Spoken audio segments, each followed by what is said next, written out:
Hello, everyone. Welcome to Fired Up, the podcast for marketers working in early and late stage startups. Hello there, everyone. Welcome back. My name is Morgan McLintic, and today I am joined by Nicole Pytel. Hey, Morgan. Hey, Chris. Good to see everybody. Yeah, and Chris Ulbrich. Hey, Chris. Hey, good to be here. So today we are going to be talking about the AI backlash as it hits marketing. Many of you will have seen the MIT story about 95% of Gen AI projects fail to deliver ROI.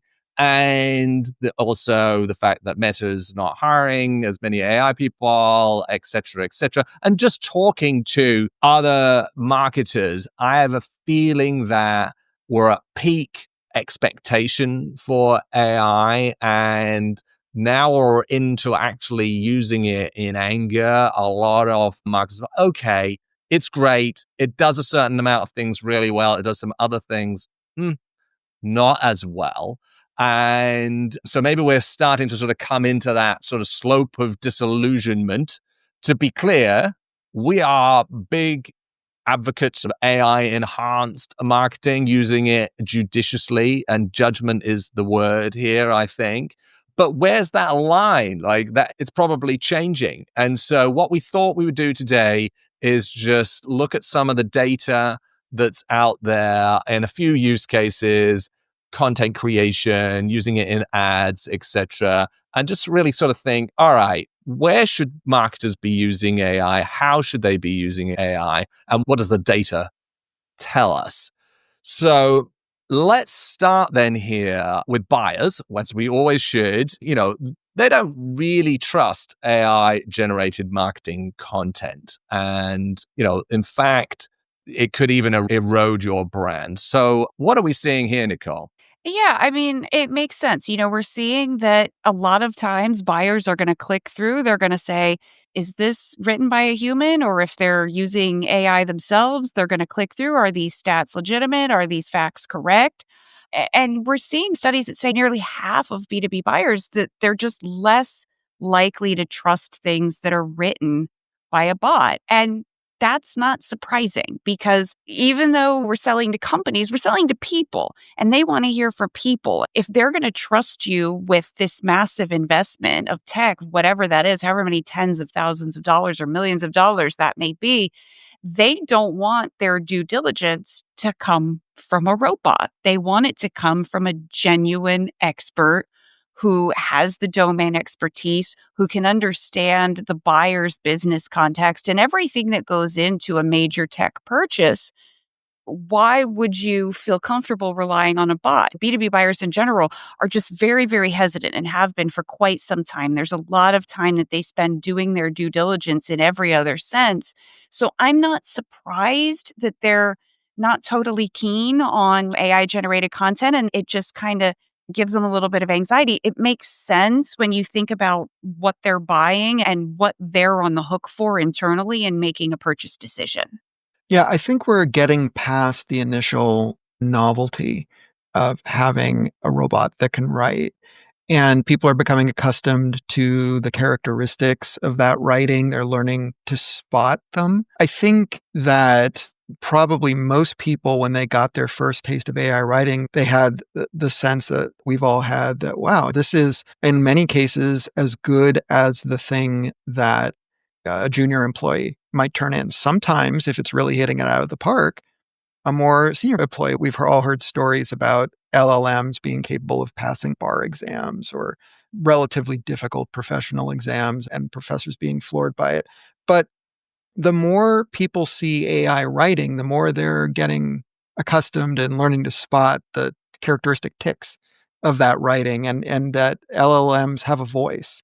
And it's not easy. It's possible, but it's not easy to get them to speak in another voice. Even when you try to get them to speak in another voice, the way they speak in a different voice is kind of recognizable. It's kind of try hard.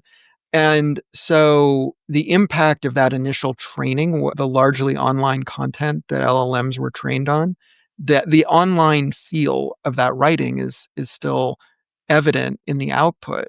And I think, Nicole, to your point about trust, It raises an important point about the difference between writing and, you could go further and say graphic design or other more emotional aspects of your brand, that there's more to writing than just communicating meaning. There's also communicating humanity, communicating expertise. And part of what a buyer is buying is you. And so if your writing comes off robotic, then that's the experience you're projecting that buyers are going to have with you. And it's not a surprise that in most cases that's going to turn them off. That's a great point because I think we all talk about you have to have content that shows, hey, this company gets me. They understand my problem. And even more specifically, as you get further down the buying journey, they understand how to deal with my use case or understand how to deal with my vertical. And that's a very human thing, that comfort level that you can't get from a robot. It has to come from the people that are going to be working on the solution that you're investing in. And you want that comfort of these people understand where I'm struggling and they know how to kind of lessen that burden for me and make my life a little bit easier. You just can't get that reassurance and that comfort from a bot. Right. I feel like people like the fact that it's come from another human brain through the medium of writing into your brain. There's a stat here, this is back in February, by Marketing Froth, 72% of B2B marketers said AI generating marketing content lacked emotional depth and a distinctive brand voice. And that sort of reduced its effectiveness in relationship-driven sales, which most of them are. When people realize that the content is in fact written by a bot. There's a study here from University of British Columbia that showed that participants actually preferred AI-generated content over human-written content until they were told it was AI-generated content, at which point their preference dropped by over 40%. And I've had this experience where you're reading something, you're like, oh, this is quite good. And then you're like, yeah, actually, so you start to pick up on the cadence and the types of words, not just the M dash, but just you're like, oh, actually, this is written by AI. And then instantly I'm like, and I'm out. And because you haven't taken the care to write it, it's not coming from your brain to mine.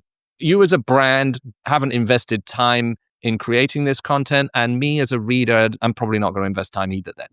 I feel that's behind what this study says to us. I don't know whether that resonates with you guys, but that's certainly how I feel. It totally does, because I think just as humans, we don't like to feel duped. And I think that might be the feeling that people get, especially with that stat where you go, wow, this is really, really good. And you're told, well, a machine wrote that. And you're like, oh, I feel outsmarted. I feel a little silly. Like, how did I not know that? And we're seeing stats that show people tend to overestimate their ability to spot this AI content because I think it goes back to maybe we're a little sensitive because we don't want to feel fooled. We don't want to feel like somebody got one over on us. And that's certainly not the feeling that you want to leave a potential buyer with if you're trying to sell them, a solution that could really impact their business. They want to know that you've invested the time to understand their problems, and they'll invest the time in understanding your solution, but it's got to go both ways. Yeah, there's this stat here from TeleAI that says overly polished, formulaic AI-generated blog posts were rated 27% lower in perceived credibility by B2B buyers than more nuanced, imperfect, human-authored ones. People want that, So we might overestimate our ability to spot it, but you can sort of spot it, and the detectors can spot it too. Do you use these detectors, Chris?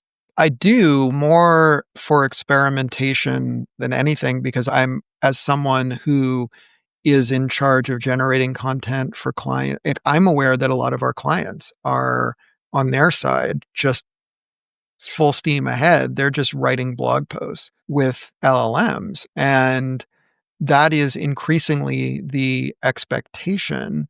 We have adopted, I think, judiciously, a sort of trust but verify approach to using LLMs where, in spots, it's helpful. Sometimes it helps you crack a writer's block problem you might be having, or finding that last example, that last thing in a 5 things byline. Sometimes the LLM could give you a good idea.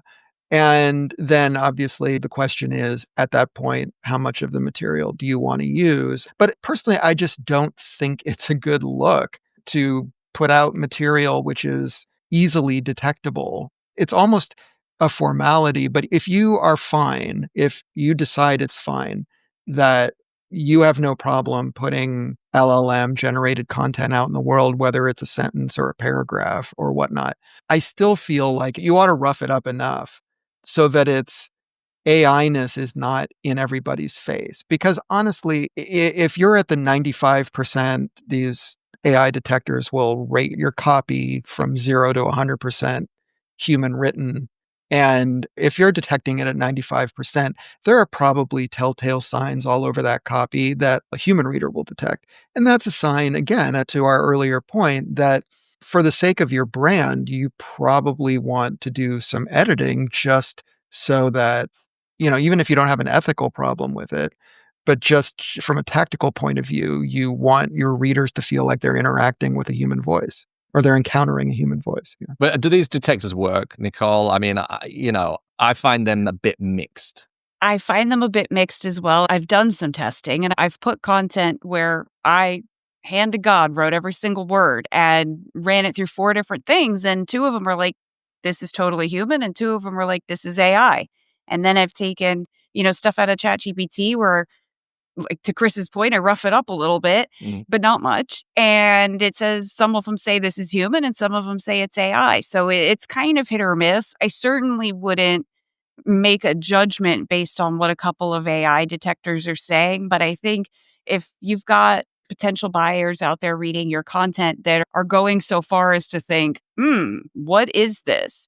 Then I think it doesn't even matter what a detector would say, because now the focus has gone from what does this company know? What is their expertise? How can their expertise help me? To can I even trust what I'm seeing on their website? And that's a much bigger problem than failing a detector. Right, right. I mean, where is that line? And I think the line might move when it comes to, like, let's take content like a response to a journalist inquiry. The line of AI content, generated content, is 0% is the acceptable amount. And, spokespeople should not be writing the response to a reporter with ChatGPT, because that's not who they're asking. They're asking a human. Some types of technical content that only a few people in the world know or whatever, maybe it's for SEO, maybe that percentage is a little bit higher because, it's there for a purpose. And as long as Google is fine with it, it's good. And then, like we said, I've written some stuff like this, and it's the nature of the content is quite technical and structured anyway, because that's what you're trying to do. So it's going to look, whether you even wrote it yourself, it's going to trigger all the AI detectors because that's just the format that you're writing it in, even if it's written by a person. Well, I think it's interesting that you bring up the highly technical content because, we've spoken to folks on our digital team that say it's actually really hard to get AI to write that stuff. When stuff is so nuanced, even the AI doesn't know, because the AI can only pull from what's out there. And if you're writing about something that's so rarefied technically, the AI is going to give you something very generic that if you truly are an expert in whatever that topic is, you're going to see right through it. It's going to be like the kid who double spaced his book report because it needed to be 2 pages long kind of thing. It's going to be the same exact feeling. So, the highly, highly technical content, you probably do need an expert, even for stuff that's just pure SEO fodder. Let's talk a little bit then about whether this AI generated content, wherever that line, like whether it works. You can create it at scale, but does it actually deliver traffic? Does it rank in search? What can we tell about buyers? We touched on it a little bit about, hey, people have that sort of ick factor, but okay, let's just try and find some sort of real numbers here.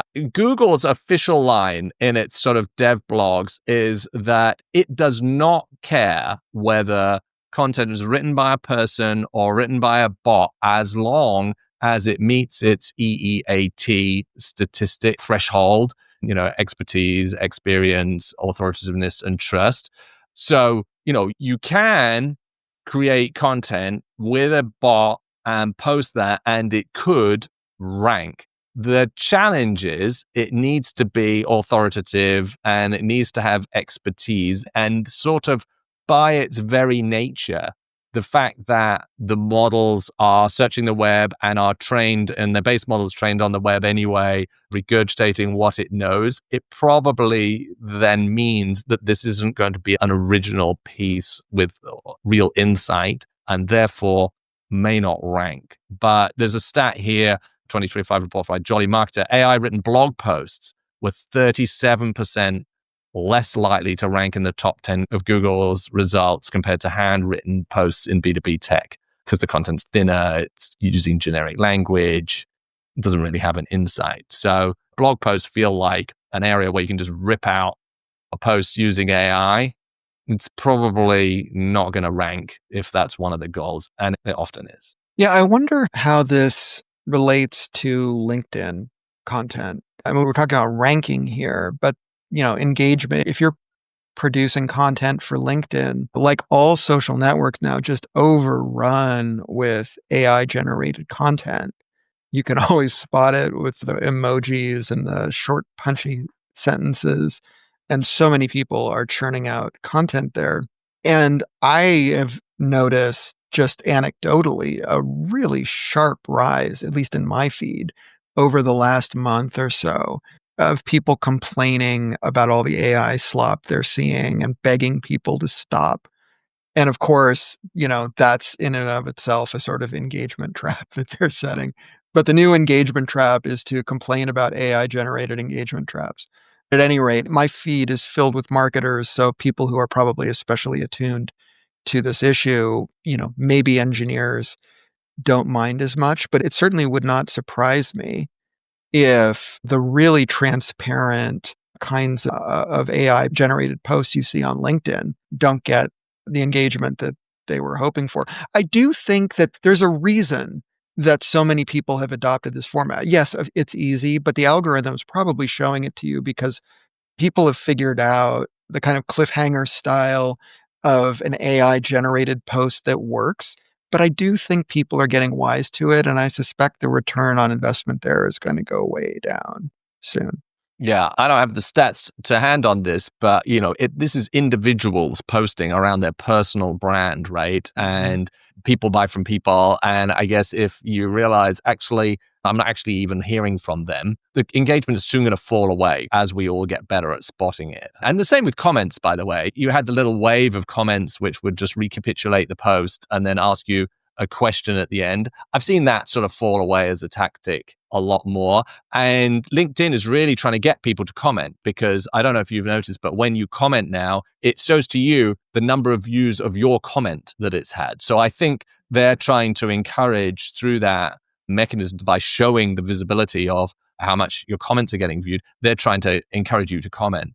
But the AI comments, I think, have sort of died off a little bit, thankfully. And let's hope that the posts go the same way. But around other content here, let's talk about emails. TeleAI said in February, AI-generated marketing emails and blog posts had 21% lower average engagement rate. So email marketing that's done by AI is getting a lower engagement rate, open clicks, time on page, etc., than human written ones. So people are trying it for email outbound, and it's not working there. They're trying we talked a little bit about blogs. What about websites, Nicole? People are writing whole websites with AI. There are, tools to do this.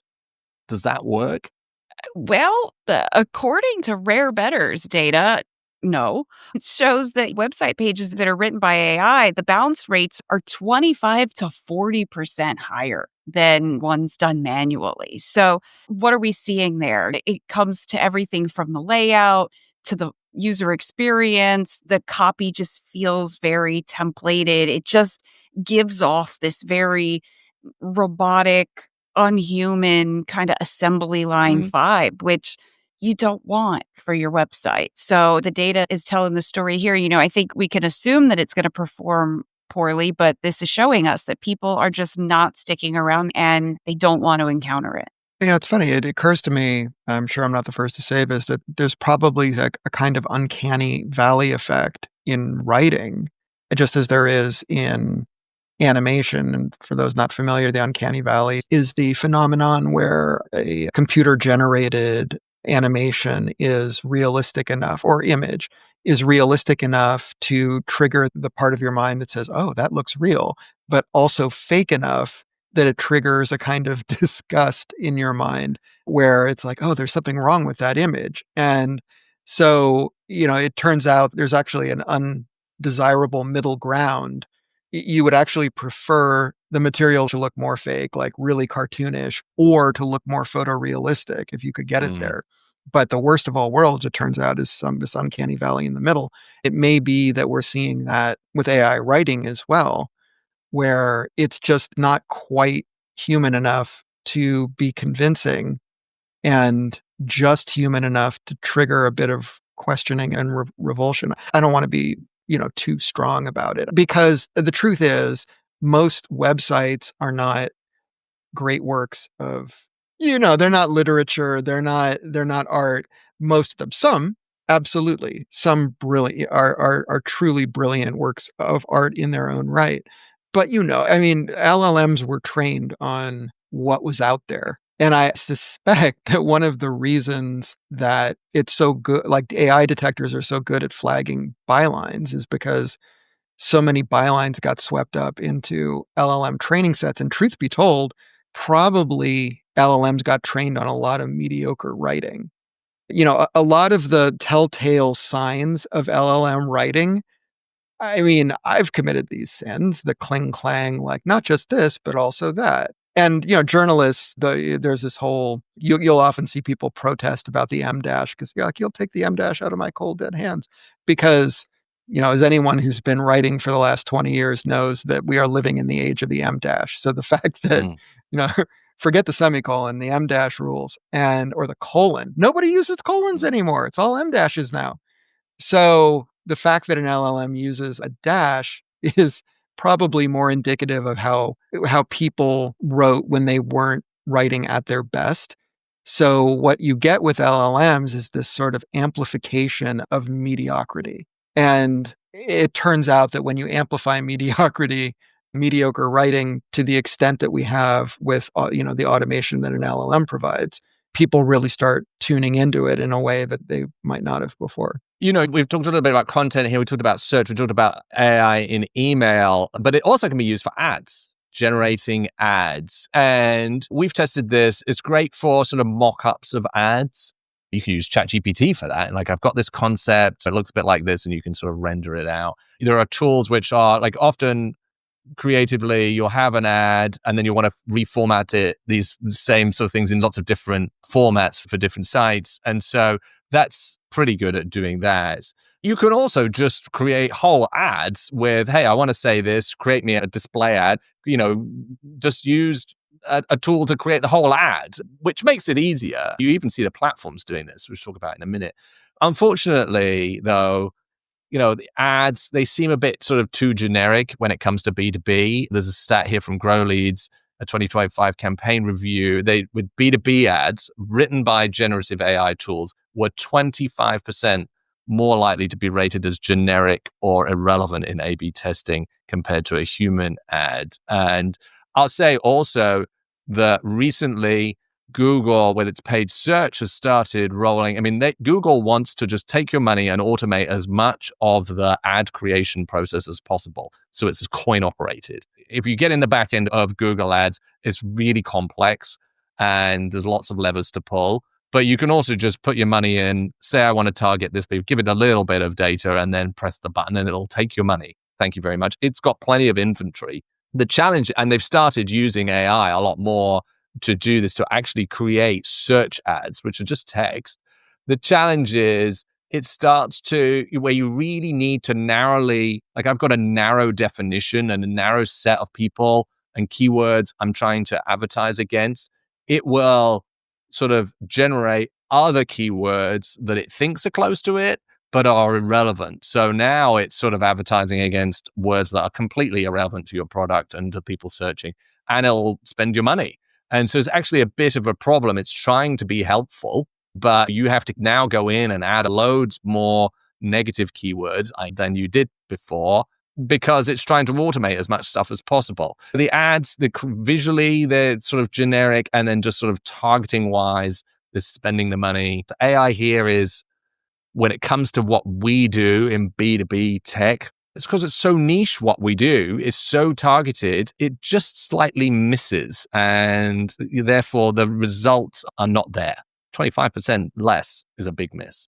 Yeah, and I think your point about B2B tech is spot on because it is so niche and there are so many ways for Google to take your money and there's so many things that go into a Google ad campaign that, I mean, even broad match versus phrase match could make a huge difference in how fast your budget gets spent. So, there's a lot to consider. And in the end, saying, hey, well, I'm going to have AI do this, either you're going to run out of money a lot faster or you're going to be spending a whole lot of time trying to kind of undo what the AI has done, or you're going to have to pay somebody to come in and fix what the AI has done because it is so precise.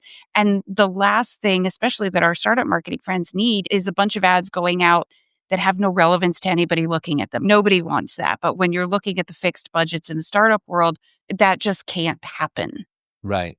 Oh, here's a stat that backs up what I was just saying. Like February 2025, AI generated B2B ad creative underperformed by 19% on conversion rates due to weak personalization and overuse of stock phrases like empower your business and scale with confidence. This is a Crow predictably stat. AI generated keyword targeting, that's what I was talking about, increased CPC, cost per click, by an average of 17% in B2B campaigns due to poor negative keyword use and overbidding on competitive broad terms. So yeah, those two things, as I was just saying, there's data out there that says the ad creative isn't good enough and the targeting is a miss. So, when it comes to paid media advertising.